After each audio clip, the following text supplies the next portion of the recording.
So, what have we learned yesterday? Yesterday, we understood what is convolution.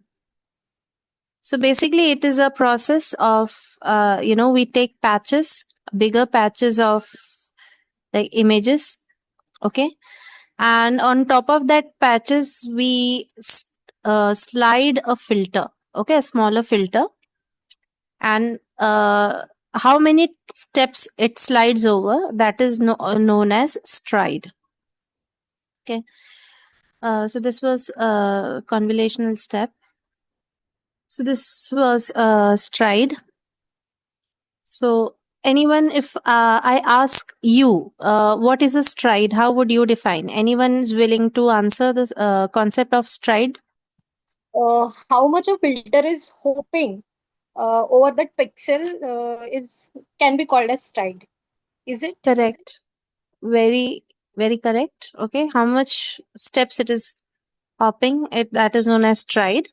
Okay, more the stride, faster will be your CNN. But yeah, there's, but you have to keep an optimal value of stride. If stride is one, then each and every pixel it will travel, only one by one it will hop, right?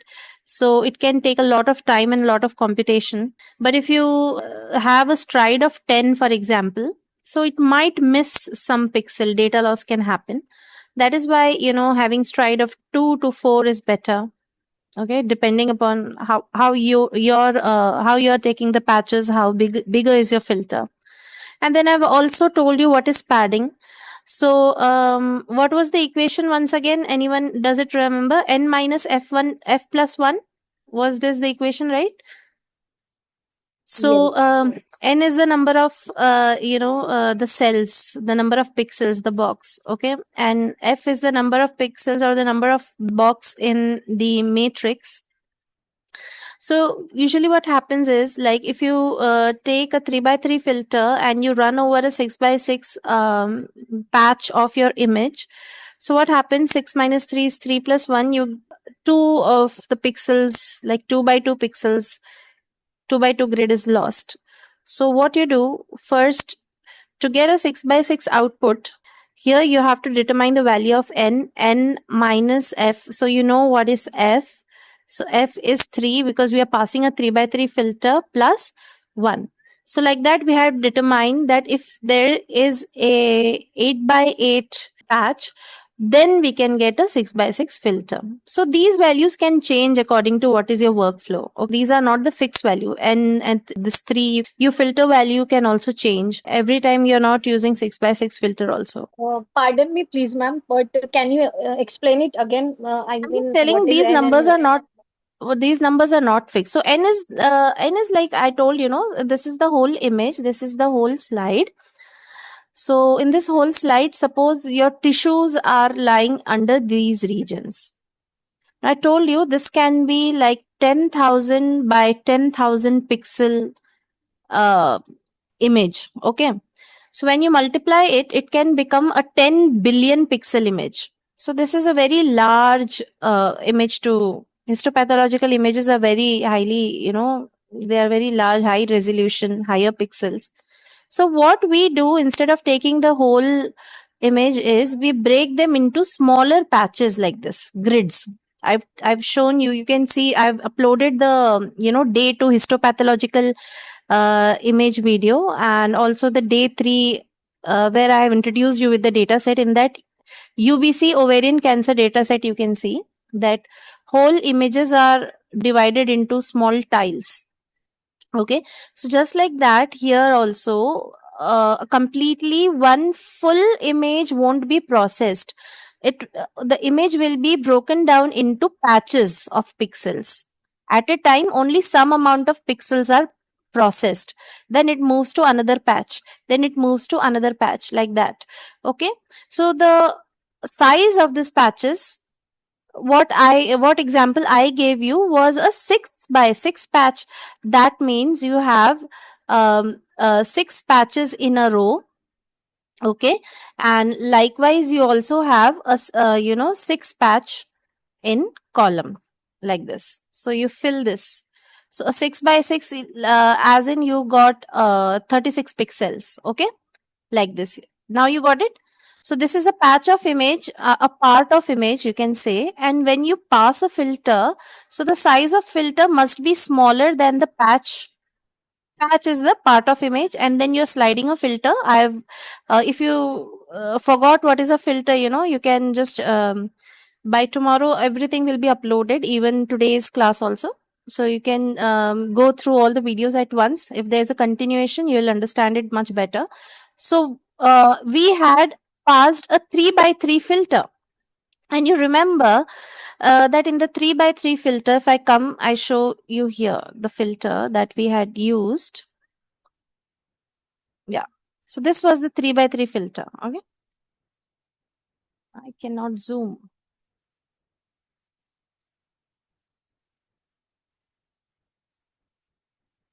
Can you see this one? Okay. The 3 by 3 Yes, filter. ma'am. So this is the filter, and some numbers are assigned. Now this number -1, 0, +1, this number is also like not constant.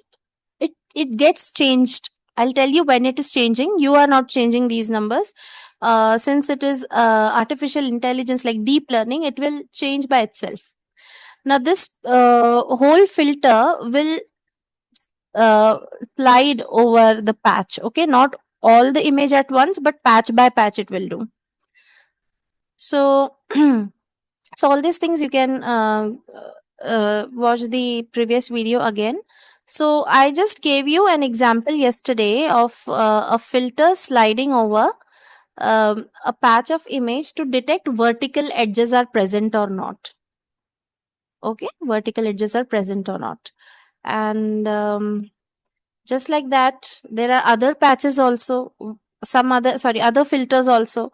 So other filters, what they can do, they can also search for curves, circular shapes, okay, border detection, color gradients also. So apart from shapes and sizes, color gradients also, like from where dark color is beginning and how it is going on to the lighter color.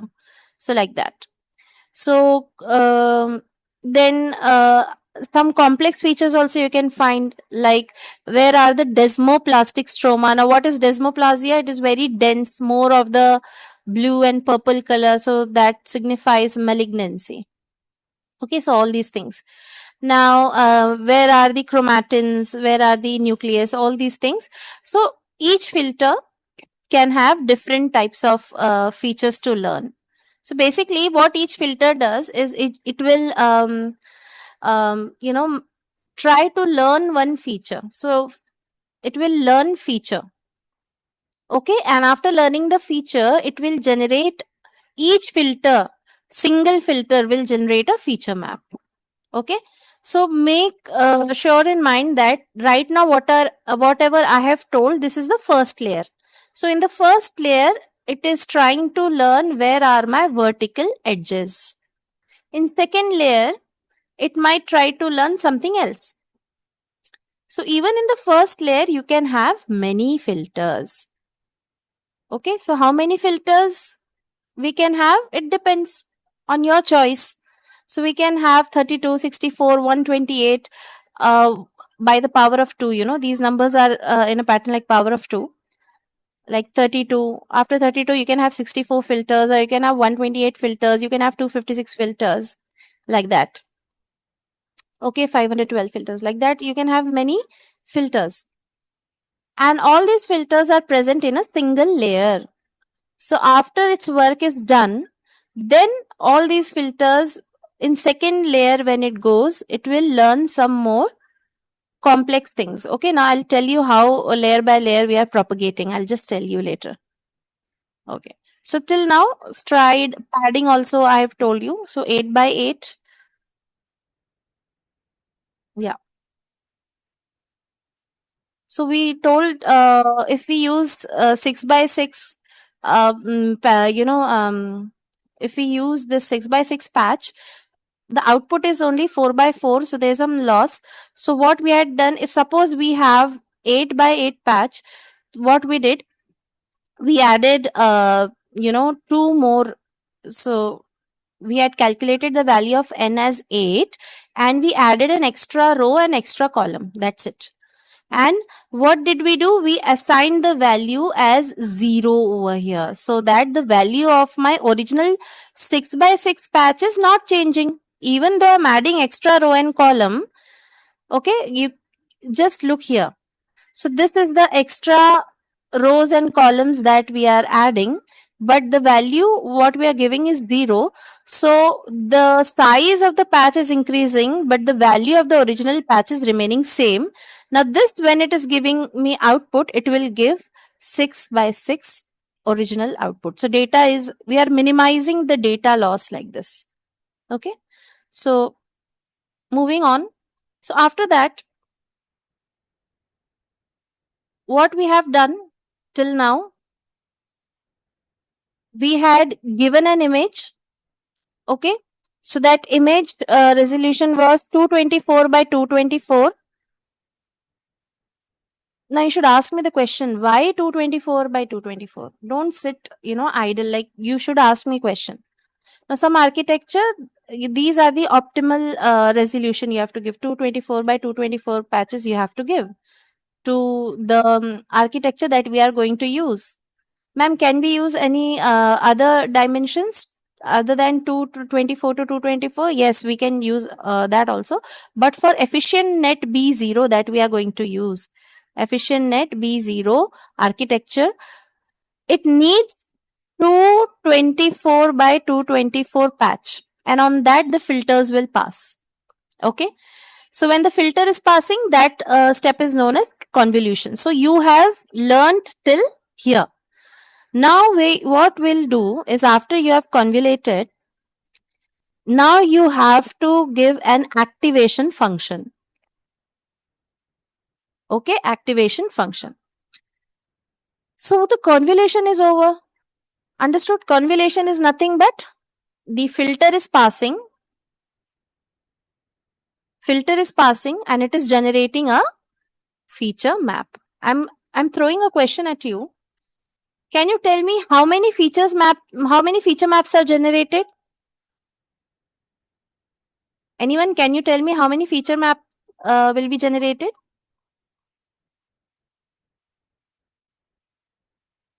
Any random answer? Is it Sorry, each you can type filter because makes your voice is breaking, Afrin. Your voice is not clear. You can type in chat. Ma'am, by the help of kernel, you can generate feature. Correct, Hariom. Let Afrin type in chat. Each filter gives a feature map output. Correct, Afrin. Correct. You all have understood. Okay? Right. Okay. Just a second.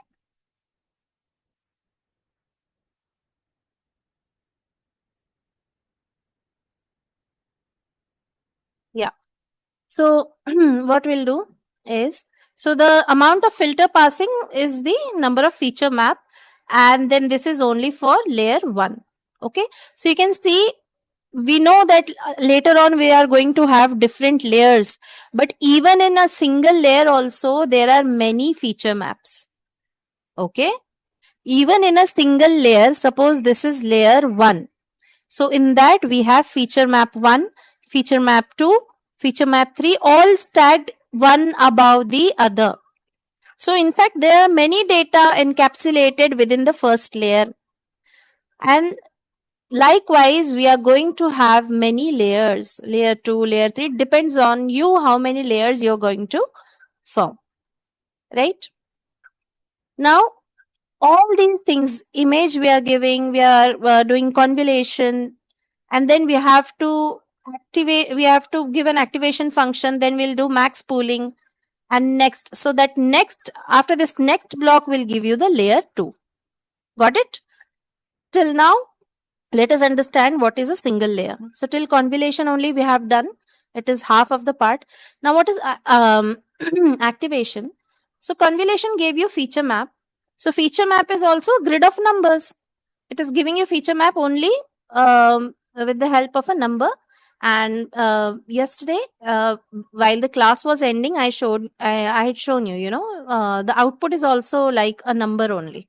Okay. Like 6 by 6 matrix was giving 4 by 4. So what we did, we converted by padding 8 by 8 and we got 6 by 6 output. So this output is a feature map, again a grid of numbers only.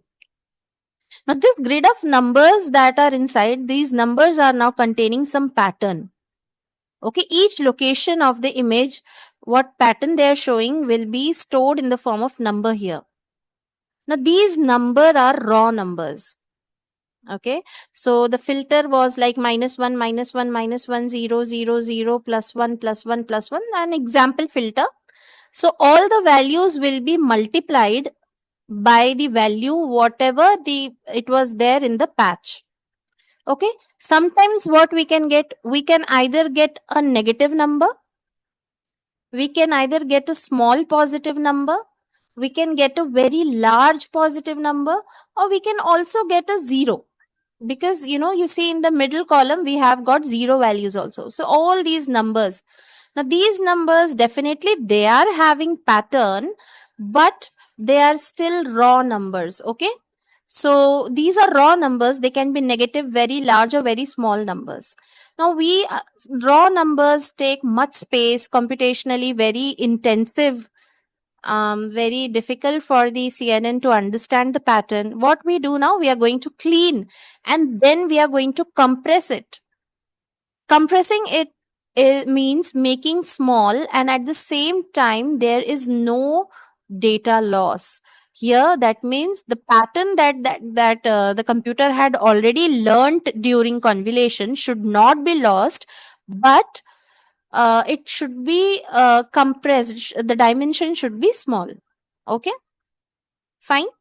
So for that, what we do, we are using an activation function.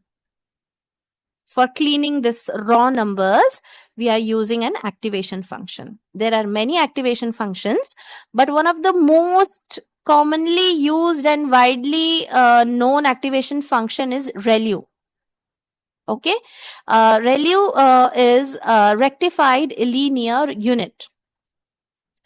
Okay, and it just follows a simple rule, very simple math. See, CNN, before joining this class, you thought, oh my god, we are going to learn neural network, artificial intelligence, deep learning. But you see, the underlying mathematics is so easy.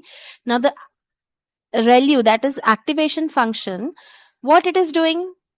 It is taking maximum of two values. Okay, to understand this, let me show you an example. Now, you remember this one, ReLU of x. It is a function of x. Okay, so it will take only one number. Okay, and it is, don't understand now, just remember what is written over here. I will make it clear for you. ReLU of x is one variable, one number. Okay, and what is the value? Max of 0 comma x. Just remember this. I'll tell you how it is working. So yeah, okay, just a second, let me open that. Yeah, okay, can you see this tab now? Like understanding the vertical edge filter, is it visible? Yes, ma'am. Yes, understanding the vertical edge filter. Yes, please be Yes, fast. ma'am. Okay. Let us look at this one. So this is, suppose this is not a feature map, but let us say we have got a feature map like this. Okay, we have got a feature map like this. Okay, and there are some random numbers. Till feature map you have understood. Okay, so I'm not yeah. So this is a feature map over here. Now the real feature map was like -1 -1 0 0 0 1 1 1. So this -1, if it is multiplied by 220, this will become -220. This 0, if it is multiplied by 220, this value will become 0. And this one, if it is multiplied by 220, it will remain plus 220. So if the filter value changes, okay, if I'm saying 2 minus 1 minus 3 0, this is the filter I'm giving, another type of filter. Okay, minus 0.8 minus 0.5 1 5 10.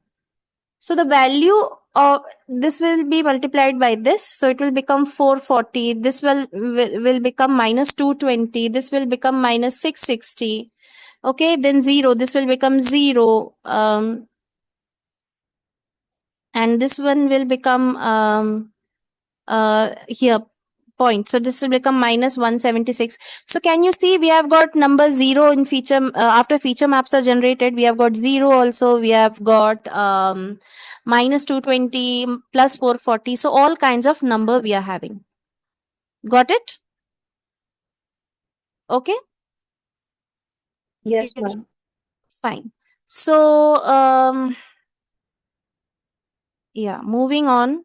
So why activation is, now since the activation, what it does, we don't want negative values. If you want to, because negative means it is a very, negative means it is a very low, like weak signal. Negative values are already very weak signal. We don't want that. So what it does, if you apply a activation function, so each grid, what number it is considering as x. Okay, so here, so if we are applying ReLU here, so x is equal to 220. It is positive number, it will keep it. So it was minus 440 if negative number. So x is minus 440. So what was the formula for ReLU? Max of ReLU of x is equal to max of 0 comma x. Okay. So what happens? Max of 0 comma. So the value is what? Minus 440. Now you tell me, out of 0 and minus 440, which is the maximum value? 0. 0. 0. So it will reject the negative number and it will update this cell as 0. Now it will become 0. Got it?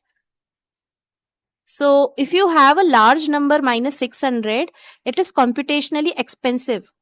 For us, you think that minus 600 is a very less number, but 0 is computationally like nothing for computer. 600 is very high positive number and minus 600 is still higher negative number. So let us not have a higher negative number. Let us make that 0. Got it? Yes, ma'am. So in real world, minus high number is like a low signal, but why we should waste the memory by storing this number, right? So ReLU is making it 0. Okay. Fine. So this was this I tried to explain computationally, but let us see how biologically we can have this. We can understand this. In our brain, okay, whenever we learn something new or whatever, we have got neurons. So neurons are sending signals to the next neuron. So the first neuron can be considered as layer 1. The second neuron can be considered as layer 2. So when the signal is being passed from the first neuron to the second neuron, we can say the neuron is firing of neuron. Okay. So just like that, if there are very weak signals in the neuron, I'm talking about the real biology over here. So if it is a very weak neuron, okay, it will not, sorry, if it is a very weak signals are coming by the help of neurotransmitters like acetylcholine, dopamine, like that. Okay. So if very weak signals are coming, that will not fire. That neuron will not fire. Okay. To fire, you want a strong signal. So here in this activation function, what we do is we remove the non-positive numbers. I guess this much is enough. So max of 0 comma x ReLU. If there are if whatever number you put it in the place of x, compare it with 0. If it is more than 0, if it is positive, keep it. If it is less than 0, if it is negative, remove that number, right? So till now, all the non-positive numbers are removed, but the size of the matrix or the size of the grid is still large enough. So that's why here comes max pooling. So for example, now we have got a 4 by 4 grid of numbers. All these numbers are showing some pattern. What max pooling does is we just divide this by 4. Whatever you are having, right? Whatever grid you are having, 4 by 4 grid if you're having, 8 by 8 grid if you're having, 16 by 16 grid if you're having, you divide the number by 4. Now, each time you ask me, every time, is it necessary to divide the number by 4? No. But this is just an example I'm giving you. Got it? So, if you divide this with the help of 4, okay, here they are saying to divide by 2, whatever. So, you just divide. So, here in my website, the example is you're dividing it by 2, so it becomes 2 by 2 matrix. What I'm telling you, that you can also divide by 4, and here you will get a 1 by 1 matrix. Here you will get a 2 by 2 matrix. What do you mean by 1 by 1 matrix? 1 column, 1 row. So a single pixel over here, or a single box. 2 by 2 means 2 rows and 2 columns. So you will get something like this. Okay. And if you divide 16 by 16 patch by feature map divided by 4, so what you are getting over here is 16 divided by 4 is 4. So we are getting 4 by 4. So we are reducing the size. So after activation is done, so in activation you have removed the negative numbers. In max pooling, the next step, you are reducing this grid further. Okay. Now again, you will say, ma'am, what about the data loss? Because here I have 4 by 4 grid. In my website example, we are converting it into a 2 by 2 grid. But what about the pattern that is hidden in these numbers? How will it be lost? Okay. What to do doesn't matter.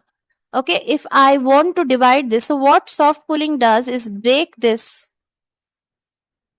into equal grids like this. And can you see? This is the first quadrant, this is the second, this is the third quadrant, and this is the fourth quadrant. Now we have got this one.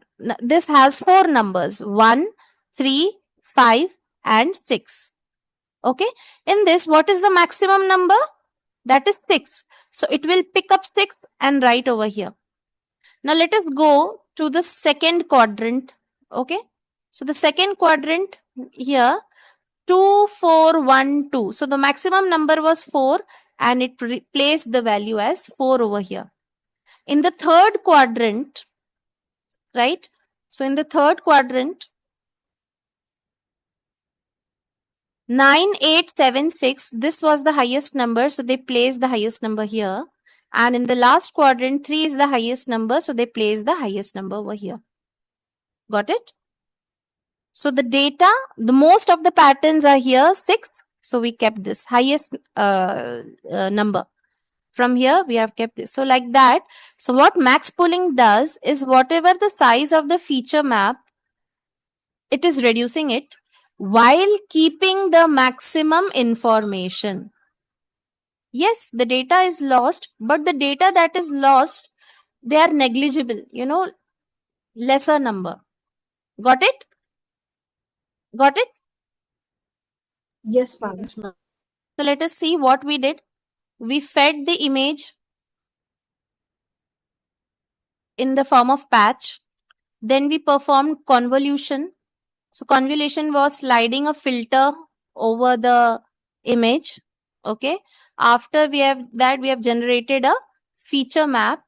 After the feature map was generated, we activated it.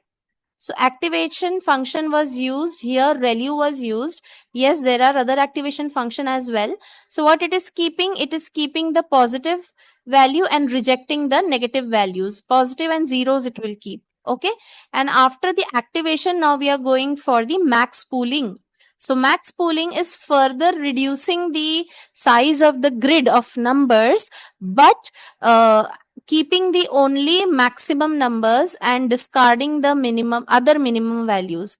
So even this data is lost, it doesn't make much differences because most of the patterns are concentrated over this number.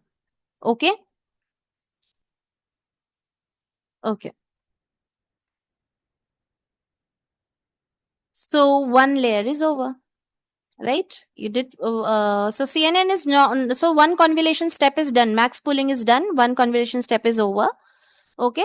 So a CNN is not just only a single convolution. It is a stack of convolution.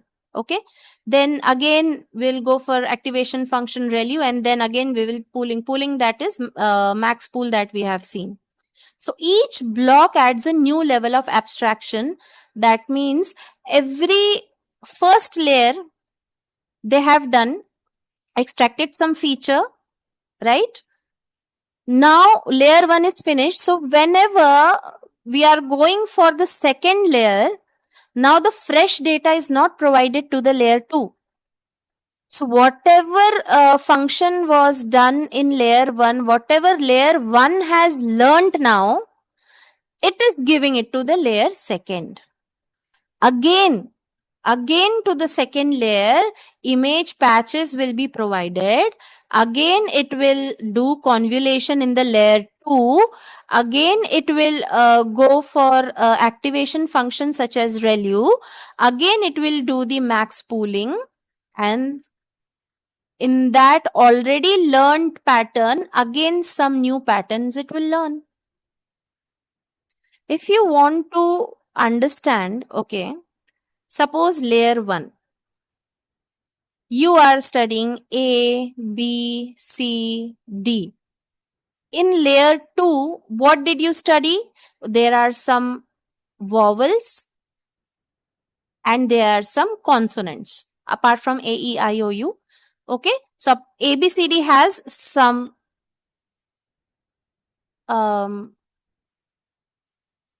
vowels and they have some consonants.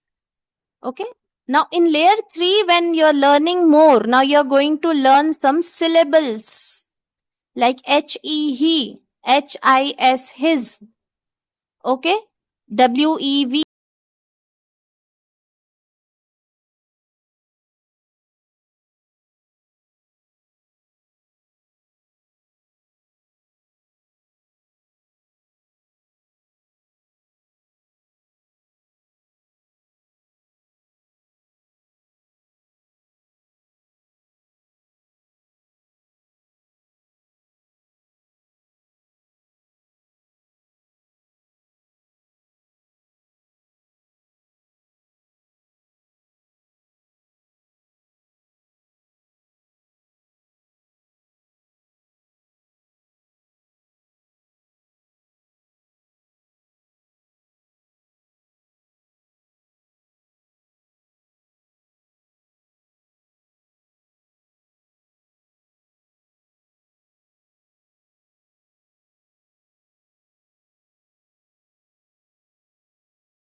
Things are missed. So I've started, press the record button right now. So I don't want you to miss all these things. Fine. So the analogy that I was giving you, like first you learn the alphabets. Okay, from here I'm telling. First you learn the letters, then you learn the syllables. So this is layer 1. Okay, so layer 2, now you're learning syllables. In layer 3, now you're learning words. Layer 4, now it is at the sentence level. Okay, so just like that, here also, so each layers are getting complex. Okay, so you can see. So layer 1, they already know about the edges and how the color gradient. So color gradient means if there is a deeper color, what does that signify? If there is a lighter color, what does this signify? Right? In the layer 2, they are going to learn about corners, curves, and blobs. Layer 3. So this is just an example. Okay. So simple shapes, repeating textures in layer 3. So as we go further in layers, we see more complex it gets. So for our biological example, HNE boundary detection it will do in the first layer. Second, the shape of the nuclei it will detect in. Then pleomorphism is there or not? What is the size? Okay, then in the next layer it will now look for the shape of the glands. Okay, glands architecture, how the cells are clustered. In the fifth layer, abnormal versus normal gland as a concept. And in the final layer, maybe now it is ready for categorizing the particular image as, malignant or histopathological image, right? Now, so we have got many layers. So after the convolution is done, you have done the pooling also. So pooling will make the grid as a small grid. Okay. Many features now have been extracted from the image. So the final job is to take all those features that has already been extracted, and then finally what you do, you will combine everything and you will get a single prediction for a single image. Okay. So when all the layers you are connecting, this is known as fully connected layers. So this fully connect, so just all the layers are done. So all these layers, whatever everything has learned, you have to connect everything, and that we are using for prediction. FC layers, that is fully connected layers, and it is also known as dense layers. Right? Okay. Let's go one step back. I told you we are getting a grid. Suppose we are getting a, suppose we are getting a 4 by 4 grid before max pooling. So before max pooling, what happened? So this 4 by 4 grid was divided into equal parts, and only the maximum numbers were chosen. And this 4 by 4 grid is giving me now 2 by 2 grid over here like this. Right? Now this is again in a grid form only. Grid means it will have rows also and it will have columns also. So grid means rows and columns as well. So after all the layers are fully connected using the grid, however small that is also computationally extensive. So what we do is we try to flatten all those information. Okay, so how do we flatten all this information? So we flatten all those information by making a vector. So what is vector? Since I told you grid or matrix, same thing. It is having rows and columns, so it is like a table. It is in a tabular form. But vector is a single row. This is known as vector. So can you see over here? This is the vector. Got it? So all the numbers, that had been generated. Just a second. Why this? For this particular page, it is a zooming problem. Let me close this page and start again.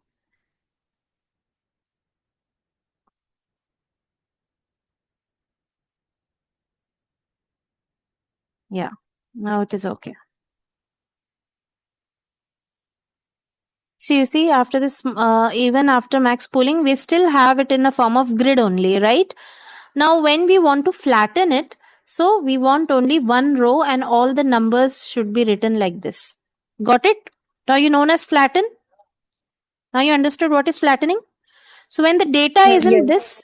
this shape, okay, only one row, this is known as a vector. Now this is known as a grid or a matrix. Or we can also say tensor are more than 2 by 2. Tensor are higher dimension. Here it is one dimensional. These are two dimensional. So tensors, when the dimension increase, 3D tensor, 4D tensor. So these three names you can write it down now. What is a vector, what is a matrix, what is a tensor, right? Fine. So we are flattening it further and we are making it as a single row. Suppose for an example, if you see, we have got a feature. So from all the feature maps, every feature map from every fully connected layer, what we do, we flatten it into a vector. Array also we can say, array. So now you see, we are making artificial neurons over here. So now there are some things that you should understand. After flattening all the features, you see we had initially 10 billion pixels. From that, so this array will be more, it will be a longer vector only. So we will not have only like these four numbers. We can have 100 to 500 numbers, but still it is much less than 10 billion pixels, right? So we have flattened all the features and we had made a feature vector. And now what we are going to do is, let us see how the prediction is done. That this particular image, they are telling is 91% it is probability that it is benign, and there is only 9% chance that it can be malignant. So definitely we will say that it is benign. Okay. So how we do, understand two things. We will have weights and biases. These are some numbers. Now, you know, some features are more important and some features are less important. Yes, even though we had removed the negative features, okay, we had removed after max pooling, also we had removed the lesser numbers. We have already removed all those things. Now we had most variable features over here.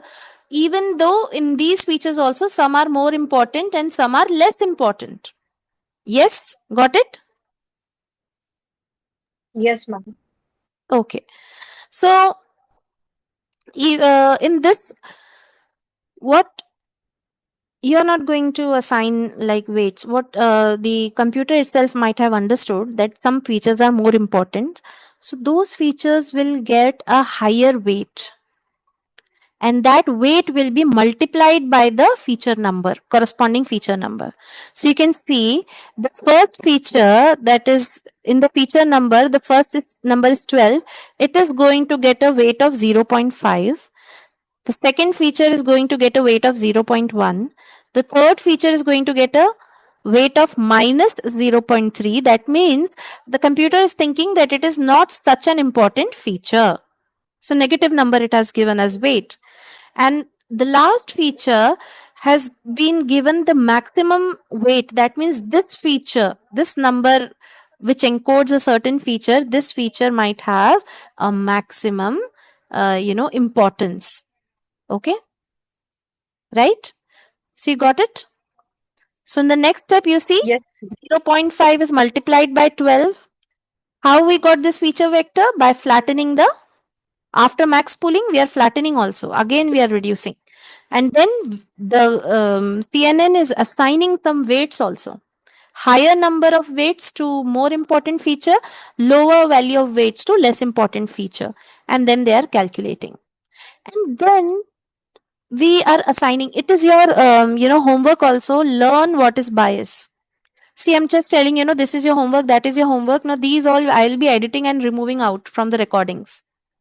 And that is why, please, the class also is very boring when you're not attending. So for this particular video, I will not be removing this message, because let others also look at this recording. But usually I do remove all these extra stuff what I'm speaking, right? So that it is it's such a it's like a professional video. That's why I remove all these things. But never try to underestimate the power of this live classes. Okay. So bias. Now I'm telling you bias. Now, do you remember that when we performed the ReLU activation, the formula was max of 0 comma x, right? So either we have 0, either we have positive number. But do you know one thing? If suppose in a neuron, so now we are building the neurons. So I'm telling you, in the real life biology also, neurons will never fire if the signals are weak. and 0 means a weak signal, right? So your starting point, if it is 0, that particular area will not give, propagate any uh, information. So you should start, your starting point should be a non-zero number. Shall I repeat this or it is okay? Okay, ma'am. Yeah. So if it is a zero number, that area will not propagate further, and learning will be, affected. Learning by the model will be affected. And that is why any non-zero number is given as a bias, and bias is added. Weights are multiplied and biases are added. Understood? So this feature vector 12, sorry, this number 12 is multiplied with by 0.5, it becomes 6. Okay, and then this 0 is multiplied by 0.1, it becomes 0. So see, we don't want the 0. Okay, and then we this was multiplied by minus 0.3, so it becomes minus 2.4. So we solve this, we add, final step is addition of all those numbers, plus a final bias is added. So if suppose, for example, from here to here the total sum remains 0, bias is that number which will make it non-zero, and then we can further propagate. So what did we got? Output as 8.6. Okay, again here value function we are using again during the output. So then again we are using another function known as softmax. So whatever number you have got, okay, you have got 8.6 like that. So some scores you will get. So this is only first neuron 1. So like that many neurons will be built and you will have many outputs. So and when you get outputs, you'll get many raw numbers. So we don't want these raw numbers, we want probability. So softmax is nothing but it will change these numbers into probability. How it is doing, how, what is the calculation, you don't need to know that. Okay, so after max pooling, till max pooling, you know everything. So after max pooling, what we are doing, feature vector is being prepared. Feature vector. So that feature vector, we are assigning some. Now we are generating neurons. So we are assigning some weight and some biases, and we are getting a non-zero number. And that non-zero numbers, many such numbers we are going to get, and that numbers will be converted into percentage or probability with the help of which function? Softmax function. Okay, so it has been 3.2, it means it's 0.91, that is 91 percentage. So the first, you can see this in this bracket, inside this bracket, the first one is 3.2 and the second one is 0.8. So the first place, that is the first index, is been assigned as benign. Whatever number is here, that means it is the value for benign, and whatever number is here, that means it is the value of malignant. So benign, it is corresponding to 91% benign, and this one is corresponding to 9% malignant. How and what it is done, you just don't go deep into that. Okay, got it? So this is just an example to two-way classification, either it is benign or malignant. So similarly, like this, we can also have a 8 values also. 8 values. Why am I telling 8 values? If you remember our break his data set, breast cancer data set, we have got 8 subtypes, out of which 4 are benign and out of which 4 are malignant. So in this case, what will happen here, instead of numbers, no, here is only one number, two number, we will have 8 numbers, and each number means a probability. Got it? So out of this 8, suppose this is highest number of probability, 91.1 percentage.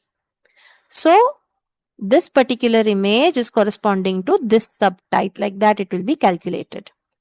Now tell me, what did you not understand? I'll repeat it again. I guess today's class was much more complicated than the last class.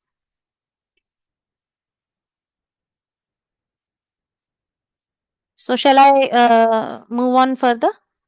Shall I continue? Okay, so no answer, as in, like, let me continue.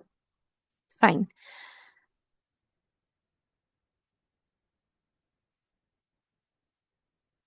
So now we are going, you see, this is the summary. First patch you are giving, then convolutional, then activation, then we are pooling. Like that, 5 layers you have made, and all the feature maps you have generated.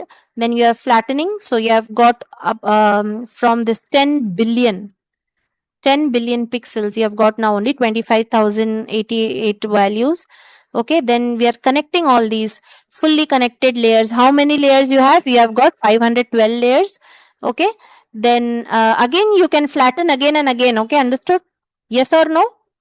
You can flatten again and again from Yes. 512 layers. We can come to fully connected 256 layers. Then finally, softmax function will give you the probability. This is the whole network. Okay, then again, what I can tell you one more thing is, like, doesn't means that whatever the probability it has given, that might be, that is a correct number. It can make mistakes also. So that is why we should also add another function known as loss function. So loss function is like, loss function is like, if any error is there, okay, we will try to see what is the probability that it has misclassified. Okay, this is a mathematical equation. So loss function is equal to minus logarithm, you will take minus log of which value? The highest value. Okay, so what did we say? For example, if I'm telling, if you did not understand, what I'm trying to tell is, this particular image is 95% malignant and 5% benign. Okay, image 1 is 95% malignant and 5% benign. Image 2 is only 5% malignant, okay, and 5% benign. Okay, and image 3 is like 10% malignant and like 90%. So it's, sorry, it's not 5, 50, 50. So it is 10% malignant, 50% benign. Here you can see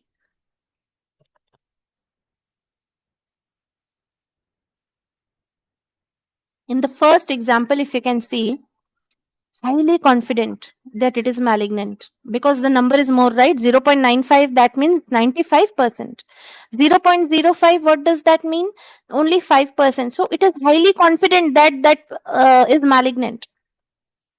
And if that's so just that you are confident enough, that doesn't mean you are right.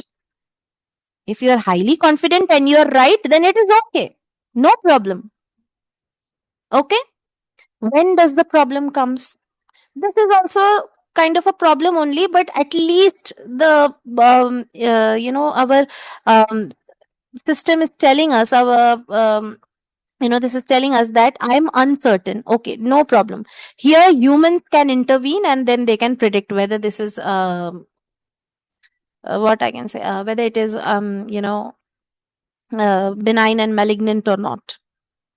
But here also they are highly confident that it is a benign and it is not a malignant one. The system or your model is very confident over here, but it could be wrong. So these 3 cases you can encounter, and the most problematic case is when the system is confidently wrong. So every time you should also add a loss function, how much mistakes it can make. So mathematically it is minus log of the p value. Highest value. Not only the highest value, I can say, you can say, suppose here for malignant, we'll say malignant, you want to know whether it is malignant or not, your desired value, not the highest value, the desired value. My mistake. Okay. Okay. So this is malignant, this Okay, is ma'am. benign. So if you have misclassified, so if benign is misclassified, it is not that problematic in medical terms. Okay. But malignant, it should not be misclassified as benign because it needs immediate treatment. So we are calculating minus log value of the malignant probability. Okay. So that loss function also should be there after encountering the loss function. If loss function is more, now you tell me, how would they know that the loss function is that they are confident or not confident? Because now let me introduce one thing. Suppose you have got 25,000 images, you will be training your model, right? So you will not give all the 25,000 images. So for training, maybe you give 20% of your image. Okay, so 20% of your image will be like you're only going to give you 5,000 images to train. Then remaining 50 percentage you give for testing. So the testing data and the remaining 30% is for validation. Okay, please note it down. So all the data, whatever data set, when you are training any model for artificial intelligence, it will be a test set will be made, a training set will be made, and a validation set will be made. So some percentage will go to test set, some percentage will be go to training set, and some will be going to testing set. Train, test, and validation. Sorry. So your training set, everything you can see. So your book is open. Train set as in your book is open. Your computer is seeing this image, it is seeing the name also. So this image was malignant. So in the test set, what it does, it already had learned from the training set. In the test set, it will try to test itself. So when you're giving a test, you're getting unseen questions, yes or no? You're getting unseen questions. So Yes. when you're giving an exam, you are going to get unseen questions. So when testing is happening, no, the images will not be given any label. Only images will be given. Label will not be looked by the um, CNN, and it has to predict the model. Now, before going to test, when it is training, no. So when you are, for example, when you are learning and your book is open, your notebook is open, you are learning a question and answer. You have the answer open, but if you're seriously trying to learn that answer, you yourself will hide that answer with your hand, and you will try to close your eyes and memorize that answer. Okay.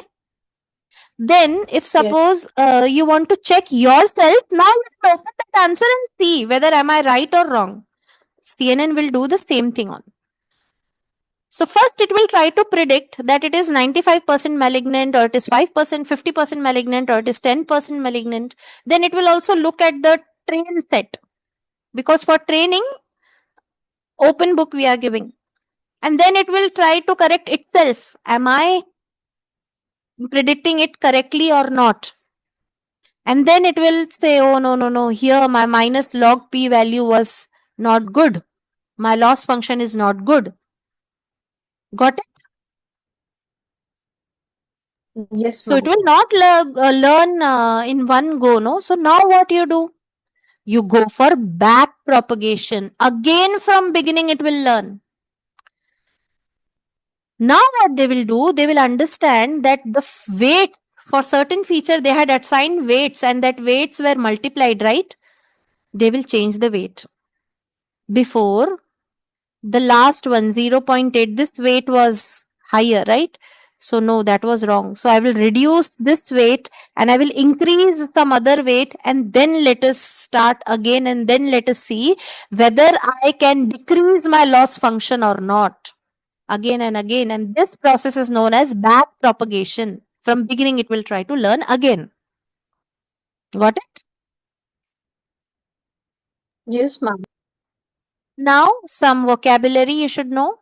So, epochs, what epochs? So, like this, if suppose fully the whole data set has been gone through once, passed once, all the data, all the 25, not 25,000. So, out of 25,000, I told you we are giving 20% in training. So, if all the 5,000 images are gone through once, that means the CNN model has trained one epoch. One epoch means once the complete training data set has been learned one time.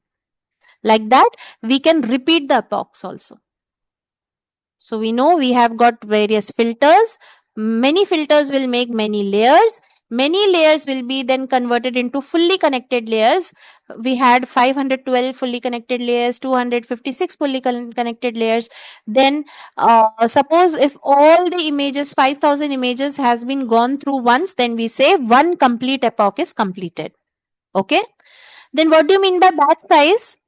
So, in each layer, no, even that 5,000 images also we are not going to give continuously at once. So we'll break it into batches. Like for example, you are going to have 20 batches. So 20 batches, that one batch will have 250 images. So batch by batch. Okay. For example, at a time here we are going 32 images. So it is computationally not extensive for our model. Learning rate, I'll tell you later in the other optimizer also. Overfitting, I've already told you in the last class. Now, just now I've told you what is, I've just a second. Yeah, here. Loss function, I've told you. Loss function, that it is within the training set itself. When the book is open, it will first not look at the name of that particular image, and it will try to predict, and then it will look at, okay, whether I have predicted the correct name or not, and it will compare its own loss function. That means when you're revising, your copy is opened and you yourself, your answer is available, still you are hiding it, and then you are checking by yourself. That is loss function. Okay, many types of loss functions are all there. Minus log, this is not the single loss function, there are other loss function also. But here I told you, where is it?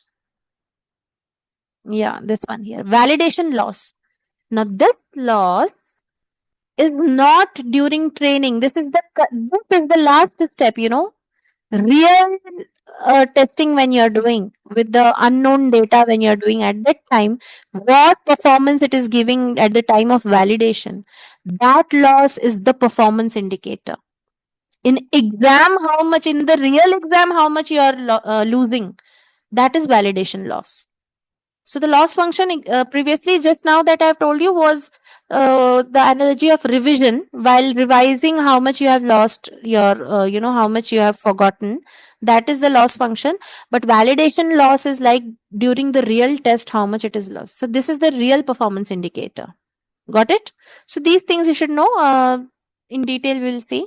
So why CNN is perfect for histopathology, I want you to go to this website and learn by yourself, because now this is only, theory part.